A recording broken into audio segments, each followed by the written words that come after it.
Hai semuanya, ketika seseorang membenci kita, rasanya bisa campur aduk. Ada rasa sakit, bingung, kadang marah, atau bahkan sedih.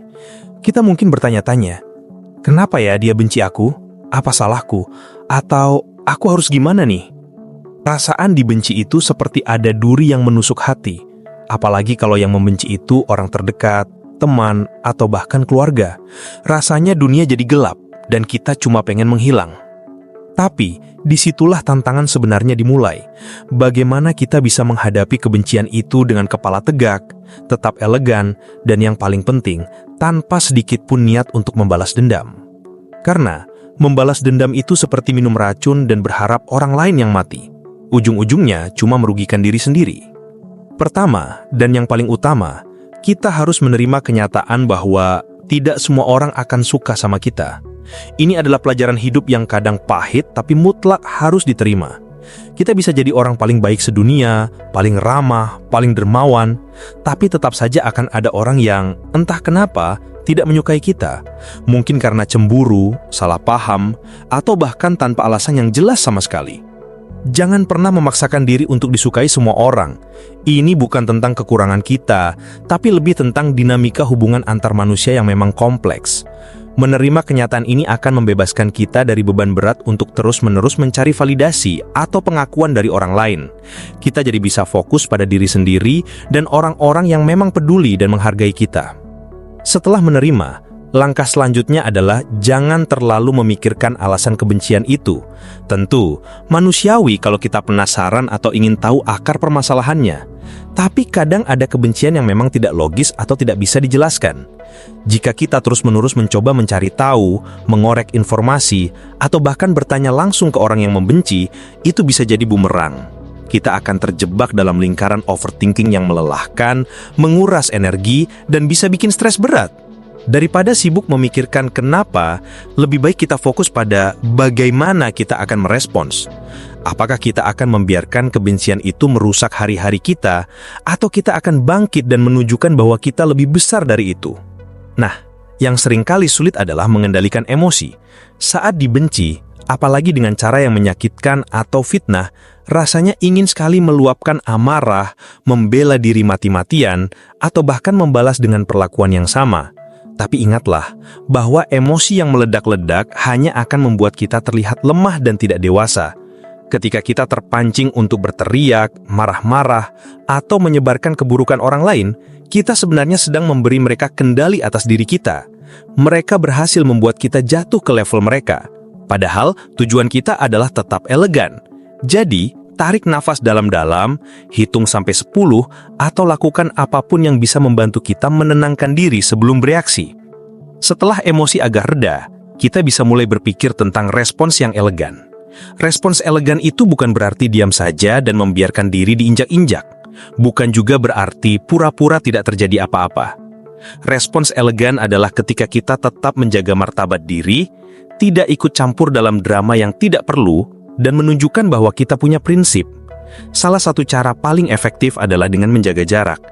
Jika orang yang membenci kita itu terus-menerus mengganggu atau menyebarkan hal negatif, mengurangi interaksi atau bahkan memutuskan kontak adalah pilihan yang sehat. Ini bukan menghindar, tapi melindungi diri dari toksisitas. Kita berhak atas kedamaian batin kita. Selain menjaga jarak, fokus pada diri sendiri adalah kunci. Kebencian orang lain seringkali membuat kita meragukan diri sendiri. Kita jadi insecure, merasa tidak berharga, atau takut melakukan sesuatu. Jangan sampai itu terjadi. Justru saat dibenci, kita harus lebih semangat untuk mengembangkan diri. Lakukan hal-hal yang kita suka, kejar passion, tingkatkan skill, atau habiskan waktu dengan orang-orang yang positif. Ketika kita terus bertumbuh dan menjadi versi terbaik dari diri kita, kebencian orang lain akan terlihat tidak relevan. Keberhasilan kita, kebahagiaan kita, dan ketenangan batin kita adalah balasan terbaik yang tidak perlu diungkapkan dengan kata-kata. Itu adalah bukti nyata bahwa mereka tidak bisa menjatuhkan kita. Kadang, diam itu emas. Ketika orang membenci kita dan menyebarkan rumor atau fitnah, seringkali respons terbaik adalah tidak mengatakan apapun.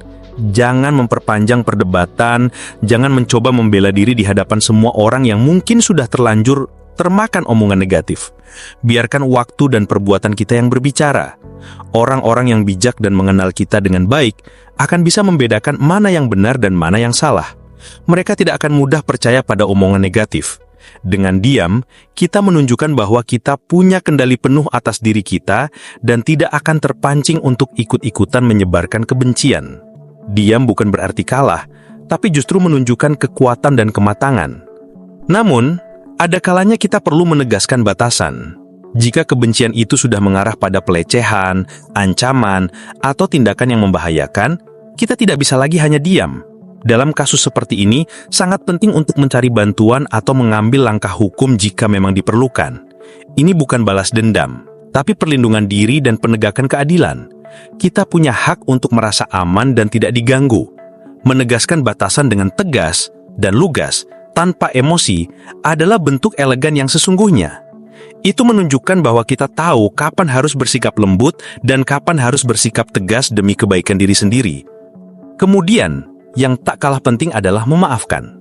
Ini mungkin terdengar klise dan sulit, apalagi kalau bencinya sudah sangat menyakitkan. Tapi, memaafkan di sini bukan berarti melupakan apa yang terjadi atau membenarkan tindakan orang yang membenci. Memaafkan adalah proses membebaskan diri kita dari beban dendam dan amarah yang mengikat. Ketika kita memaafkan, kita sebenarnya sedang memberi hadiah pada diri kita sendiri, yaitu kedamaian batin.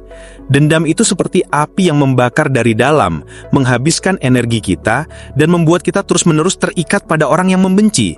Dengan memaafkan, kita memotong tali itu dan melangkah maju.